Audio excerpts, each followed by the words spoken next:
రైతులకి తమ పంట దేశంలో ఎక్కడ అవసరం ఉంది, ఏ ప్రాంతంలో కొనుగోలు చేయడానికి రెడీలో ఉన్నారు, అలాగే ఆయా ప్రాంతాల్లో రేట్లు ఎట్లున్నాయి, ఎలాగ సప్లై చేయాలి, ఇవన్నీ యాప్స్ ఉన్నాయి.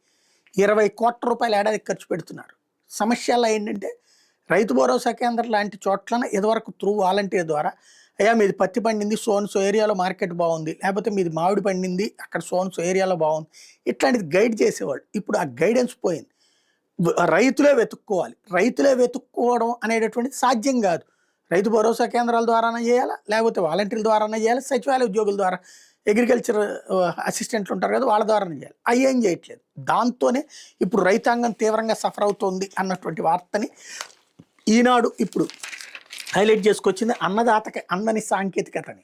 సాంకేతికత అందుబాటులో ఉంది, కానీ దాన్ని ఆపరేట్ చేయడం ఆ రైతుకి చేత కాదు. ఆ విషయాన్ని గుర్తించినే సహాయకులను ఏర్పాటు చేయాలి. అక్కడ ఫెయిల్ అయిన దాన్ని అదేదో సాంకేతికత ఫెయిల్యూర్ అన్న కోణంలో ప్రొజెక్ట్ చేస్తున్నారు అనమాట.